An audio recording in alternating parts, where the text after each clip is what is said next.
उधर से आवाज आई कि ये साला पागल हो गया है, इस रात भर अपने आवास में बंधक बना के रखो, देखो जाने मत देना। हाँ। क्या क्या हुआ? आप जब डीएम साहब के पास गए, क्या हुआ? अभी करीब 1 घंटे पहले जिलाधिकारी महोदय जो बरेली हैं श्री अविनाश सिंह जी, उन्होंने वार्ता के लिए मुझे बुलाया। तो मैं उनकी आदर सत्कार करते हुए, क्योंकि वो हमारे भाई अभिभावक भी रहे हैं और अधिकारी हमारे सीनियर अधिकारी हैं, मैं वहाँ पर गया। तो वहाँ पर जब गया तो वहाँ पे उस समय तक कप्तान साहब श्री अनुराग आर्या जी नहीं थे। 5 से 10 मिनट के बाद जिलाधिकारी महोदय द्वारा कप्तान साहब को कॉल करके श्री अनुराग आर्या जी को बुलाया गया। इस दौरान जो हमारे साथ सचिव साहब जो हैं बार एसोसिएशन बरेली के सचिव साहब दीपक पांडे जी भी थे, मेरे साथ में थे। इनको अलग कर दिया गया और बाहर बैठा दिया गया। मुझे अकेले डीएम साहब के साथ और कुछ अन्य साथी अधिकारीगण थे, उनके साथ अकेले मैं बैठा वहाँ पे। मुझे कंटिन्यूस प्रलोभन दिया जा रहा था कि तुम एक काम करो, 3-4 दिन की छुट्टी ले लो, रिलैक्स कर लो, 1-2 दिन रिलैक्स करो, अभी इतनी जल्दी क्या है, 4 दिन में तुम्हारा प्रोसेस जो है हम कंप्लीट करवा देंगे, तुम्हें जल्दी रिलीविंग मिल जाएगी। एक प्रेशर टैक्टिक्स और जो नहीं होता है कि प्रलोभन देते हुए कि अरे अभी कुछ चिंता करने की जरूरत नहीं, हम आपके साथ हैं और 4 दिन बाद एग्जिट ले लीजिएगा, कोई दिक्कत नहीं है। उनका ये आशय ये था कि जो एसआईआर का जो काम हुआ है उसका बहाना लेके कि 26 जनवरी को एसआईआर के काम से मैं बहुत प्रेशराइज था, इसलिए जो सिटी मजिस्ट्रेट बरेली अलंकार अग्निहोत्री ने रिजाइन दे दिया है और अभी वो 3-4 दिन की छुट्टी पे चले गए हैं, ऐसा उनकी प्लानिंग चल रही थी। इस बीच करीब 20 मिनट पहले, क्योंकि मैं अभी 10-12 मिनट पहले ही आया हूँ, करीब 25 मिनट पहले संभवतः लखनऊ से एक कॉल आया। कॉल आते ही उस समय तक डीएम साहब और कप्तान साहब अगल बगल बैठे थे। डीएम साहब उठकर बगल वाले बाथरूम में चले गए। बगल वाले बाथरूम में वो स्पीकर फोन पे थे। उधर से आवाज आई कि ये साला पागल हो गया है, इस रात भर अपने आवास में बंधक बना के रखो, देखो जाने मत देना। जैसे ही मैंने सुना, तुरंत मैंने दीपक पांडे जी जो बार एसोसिएशन के सचिव हैं उनको कॉल किया। मैंने उनको बता दिया कि मुझको बंधक बना लिया गया है, रात भर छोड़ेंगे नहीं। जब डीएम साहब जब बाथरूम से वापस आते हैं, क्योंकि मैं कप्तान साहब के सामने जो श्री अनुराग आर्या जी थे उनके सामने ही मैं फोन कर चुका था, तो उन्होंने बताया ये बाहर बता चुके हैं कि हमें बंधक बना लिया गया है। तो आनंद फानंद में, क्योंकि मीडिया तक ये बात जा चुकी थी, मुझे तुरंत रिलीज किया गया। बड़ी मुश्किल से वहाँ एक तरीके से जान बचा के मैं भागा हूँ। अगर दीपक पांडे जी सचिव मेरे साथ नहीं होते तो वहाँ पे कुछ भी अभद्र घटना हो सकती थी। और ये आपको पता पड़ना है कि जिलाधिकारी महोदय को करीब 20 मिनट पहले इस लखनऊ के किस नंबर से कॉल आया है जिसमें वो ये बोल रहे हैं हो गया। आपसे मकान खाली करने को कहा है? मकान इसलिए अब खाली करना पड़ेगा क्योंकि जो है यहाँ पे अब खतरा है। आपको जानकर यहाँ पे अब खतरा हो गया, क्योंकि जिस तरीके से जो अभी रवैया था, जो लखनऊ से जो कॉल आया था उसका बहुत ही विरोधी रवैया था मेरे प्रति। जब ये बोल रहे हैं कल हो गया है, इसको यहीं बंधक बना के रात भर यहीं बिठा के रखो। जब ये मीडिया के जरिए राज्यपाल राष्ट्रपति महोदय से क्या कहेंगे? मैं इनसे यही कहूंगा कि यहाँ बहुत ही बुरी स्थिति है। एक स्वविवेक से कोई व्यक्ति अगर रिजाइन करके हट रहा है, एक अपने समाज की आवाज को उठाना चाहता है, उसको दबाया जा रहा है। कैसे करके ये इस चीज को जो हमारे रेजिग्नेशन जो हमने त्याग पत्र दिया है, यह सिद्ध करना चाहते थे कि मानसिक रूप से विक्षिप्त हैं। बिकॉज एसआईआर में बहुत ज्यादा इनको प्रेशर था। एसआईआर का जो प्रेशर है वो तो बहुत कब का खत्म हो गया, सब काम जो है खत्म हो, डिजिटाइजेशन सब कब का कंप्लीट हो गया। अब तो सिर्फ नोटिस फेज पे काम चल रहा है। सर, आप सिस्टम का हिस्सा रहे हैं, वैसे जो इस्तीफा होता है उसका क्या प्रोसेस होता है? जो भी इस्तीफा होता है उसका देखिए, जो हमने इस्तीफा दे दिया, ये इस्तीफे को वापस चाहते थे कि मैं ऐसा कोई बयान दे दूं जिससे कि इस्तीफे को दूसरी तरफ मोड़ दें। ये चाहते थे कि मैं बोल दूं कि मेरी तबीयत खराब थी या मेरे स्ट्रेस कुछ बहुत ज्यादा था, जिससे कि तुरंत ये मीडिया में एक बयान दे देते, प्रेस नोट जारी करा देते कि ये स्ट्रेस में थे, इनका जो इन दो समस्याओं से कोई संबंध नहीं है, ये तो एसआईआर में ऐसे ही प्रेशर में आ गए, इसलिए इन्होंने रिजाइन कर दिया। अब कहाँ जाएंगे आप यहाँ से आवास खाली करके? अब यहाँ से अभी हम अपनी जो जितने भी लोग हैं, अपने जो बार एसोसिएशन है, जो बार एसोसिएशन के सचिव हैं और जितने भी अभी यहाँ पे जो गणमान्य नागरिक हैं, उनसे बात करके जो भी जो स्थिति है उसको हम लोग देखेंगे।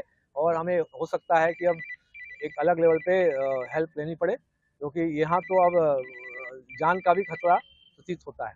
फोन किसका आया? क्या आप लोग रात भर धरना देंगे? फोन किसका था? किसका फोन था लखनऊ से? ये मुझे पता नहीं, आप लोग चेक कराइए कि जिलाधिकारी महोदय के जो फोन नंबर है उस पर 20-25 मिनट पहले किसका कॉल आया था। क्या धरना देंगे रात में आप लोग? यहाँ से हट के धरना देंगे क्या आप लोग? नहीं, अभी तो धरना देने का ये तो लोकतंत्र की साफ साफ हत्या है कि आदमी को बुलाकर बंधक बनाया गया। यदि सचिव साहब नहीं होते हो, मेरा कॉल सचिव साहब को नहीं लगता, तो मैं वहाँ रात भर बंधक रहने वाला था। क्या बंधक बनाने की आप बात कर रहे हैं कि कोई एफआईआर दर्ज कराएंगे आप जिन लोगों ने आपको बंधक अब बनाया? ये तो कप्तान साहब जाने, कप्तान साहब बगल में बैठे थे, सब सुन रहे थे। कप्तान साहब स्वयं उठ के फिर बाथरूम के अंदर गए। कोई लिखित शिकायत देंगे कप्तान? मैं आपको बोल रहा हूँ, अब तो आपके सामने बताऊं। कप्तान साहब सुनिए,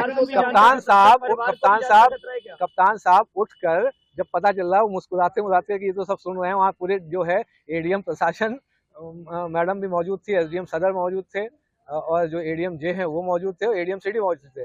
उन सबको मुस्कुरा रहे, वो खुद मुस्कुराने लगे जब वो जो वहाँ से कॉल आ रहा था, स्पीकर फोन में जो बाथरूम के अंदर बात कर रहे थे, वो साफ साफ सुनाई दे रही थी। तो कप्तान साहब उठ के सोचिए बाथरूम के अंदर गए बताने कि भैया स्पीकर फोन से हटा लो।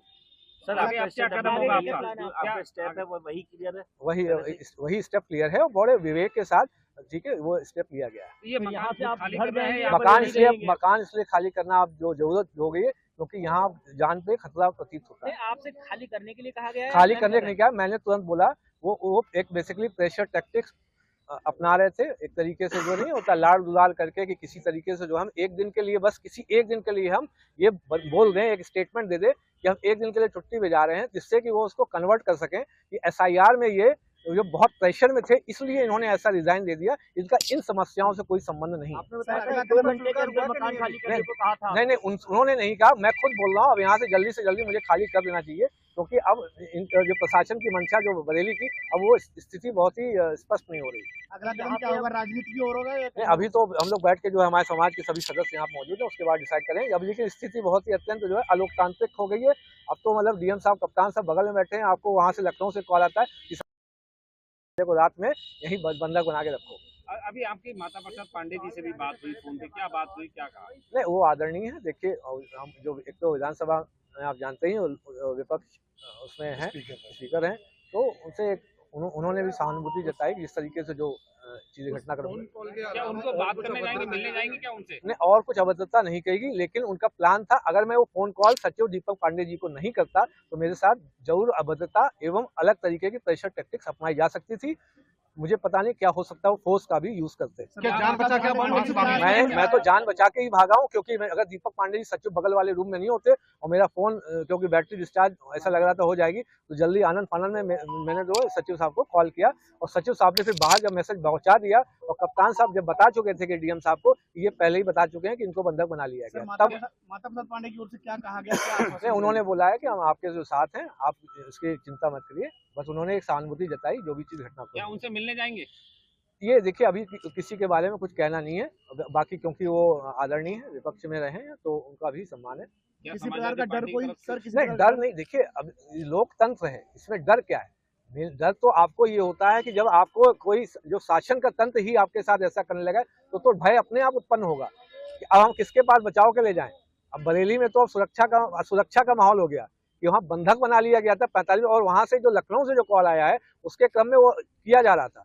कॉल आने से पहले दबाव प्रेशर टैक्टिक्स जो है नहीं होता, लाड़ दुलार करके तुम ऐसा कर दो, क्यों, बस चिंता मत करो, तुम किसी तरीके से 2 दिन का टाइम ले लो, 3 दिन 4 दिन के लिए छुट्टी पे चले जाओ, और एक स्टेटमेंट जारी कर देना कि हमारा प्रोसेस चल रहा है। लेकिन जैसे वो स्टेटमेंट जारी करते हैं, तो एक उनका जो प्लान चल रहा था कि इस चीज पूरी चीज को जो घटनाक्रम हुई उसको डायरेक्ट करने की, एसआईआर में जो बहुत प्रेशर था, उधर से जो है एक आदमी ये भी पूछ रहा था इनका जो विधानसभा कौन क्षेत्र था, तो इन्होंने तुरंत बताया 124 बरेली, तो उस पर भी कुछ इनकी जो है साजिश चल रही है पीछे भी। जबकि प्रोटेस्ट हमारा यूजीसी के खिलाफ और जो एक संत का अपमान हुआ है उसके खिलाफ है।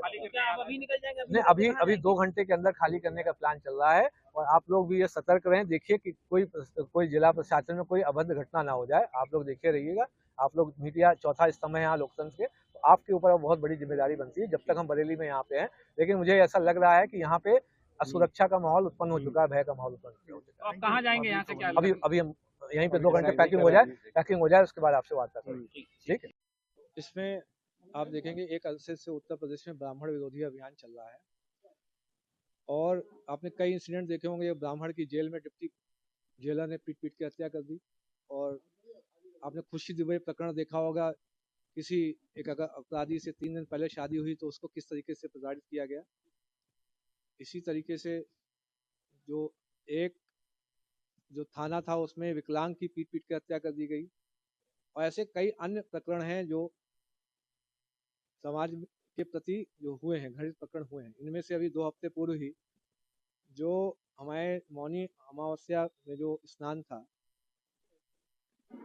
उसमें जो ज्योतिर्मठ पीठ के जो शंकराचार्य जी हैं, श्री अभी मुक्तेश्वरानंद जी महाराज, उनके शिष्यों के साथ, खासकर बूढ़े जो सन्यासियों के साथ तो इतनी पिटाई की गई, लात और जूतों से घूसों से मारा गया, एवं बटुक जो ब्राह्मण थे उनकी चोटी घसीट के, आपने वीडियो देखे होंगे किस तरीके से घसीट घसीट के जमीन पर उनको पीटा गया। चोटी और जो ये शिखा है, ये ब्राह्मण समाज का जो सांस्कृतिक प्रतीक है, उनकी आस्था का प्रतीक है। क्या आप ऐसा किसी अन्य धर्म या जाति के साथ आप कर सकते हैं? उनकी जो मान मर्यादा का हनन किया जाए। इसके अतिरिक्त जो दूसरा, अभी जो यूजीसी 2026 का रेगुलेशन आया है, दिनांक जो 13 जनवरी को भारत सरकार के जो गजट प्रकाशित हुआ है, उसमें आपने सामान्य वर्ग के व्यक्ति जो अभ्यर्थी हैं, पढ़ते हैं, विद्यार्थी हैं, उनको आपने स्वघोषित अपराधी मान लिया है। आपका बेटा सामान्य वर्ग का यदि पढ़ने लिखने में अच्छा है तो कोई भी ईर्ष्या से एक आरोप लगा देगा, भेदभाव कर रहे हैं, समता समिति उसका शोषण कर लेगी। इसी तरीके से यदि आपकी बेटी पर किसी को गलत नजर है, वो एक फर्जी निराधार शिकायत कर सकता है, आपका समता समिति आपकी बेटी का शारीरिक शोषण कर सकती है। क्या आप चाहते हैं कि बेटे बेटियां अब आत्महत्या करेंगे सामान्य वर्ग के? क्या आप चाहते हैं कि इस यूनिवर्सिटी में घुसते ही इतना सामाजिक आपस में भेदभाव हो जाए, जब यूनिवर्सिटी से ऊपर जब निकले तो एक दूसरे के दुश्मन बन जाए? क्या हम जब यूनिवर्सिटी में पढ़ते थे, क्या हमारे दोस्त SC ST OBC या किसी अन्य धर्म को नहीं होते थे? आप एक ऐसी व्यवस्था का निर्माण करके जा रहे हैं जिसमें कि हम लोग एक दूसरे से लड़ेंगे, सरनेम देख के, जाति देख के, उपजाति देख के एक दूसरे से लड़ेंगे, मारेंगे एक दूसरे को। क्या आप चाहते हैं कि देश में सिविल वॉर की सिचुएशन डेवलप हो जाए? आपसे जो दोनों इश्यू में अगर देखेंगे, सामान्य वर्ग इस समय बहुत ही खफा है, आपसे एक तरीके मानसिक रूप से अलग हो चुका है। देखा जाए तो केंद्र सरकार और राज्य सरकार दोनों अब अल्पमत में आ चुकी हैं। सामान्य वर्ग बिल्कुल अलग हो चुका है। आज अगर चुनाव हो जाए तो केंद्र और राज्य में दोनों जगह यह सरकार नहीं बचेगी। जो बीजेपी का प्रारूप पहले जो था भारतीय जनता पार्टी, आज वो विदेशी जनता पार्टी है, भारतीय जनता पार्टी नहीं। मैंने जिलाधिकारी महोदय को ईमेल के माध्यम से, मैंने जो माननीय राज्यपाल महोदय हैं उनको भी ईमेल के माध्यम से, और जो CO हैं जो यूपी जो भारत निर्वाचन आयोग उत्तर प्रदेश में, उनको भी ईमेल के माध्यम